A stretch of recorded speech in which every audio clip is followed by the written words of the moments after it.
প্রবাসীদের জীবন হচ্ছে খেজুর গাছের মতো।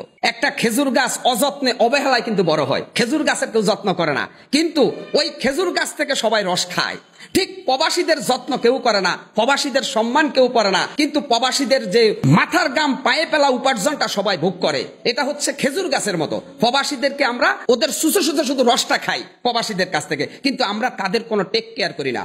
এটা হচ্ছে নির্মম মানবতার এক ভয়ঙ্কর দৃশ্য। প্রবাসী বাঙালিরা বিমানবন্দরে হেনস্থার শিকার হয়, প্রবাসী বাঙালিরা পরিবার পরিজনের কাছে হেনস্থার শিকার হয়।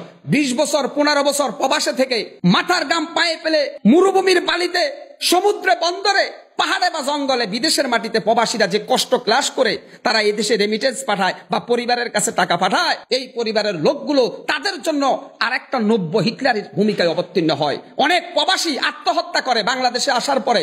অনেক প্রবাসী যখন দেখে 20 বছরের সমস্ত সম্পদ পরিবারকে দেওয়ার পরে সে তার বাড়িতে আইসা দেখে তার বউ নাই, আর একজনের সাথে চলে গেছে।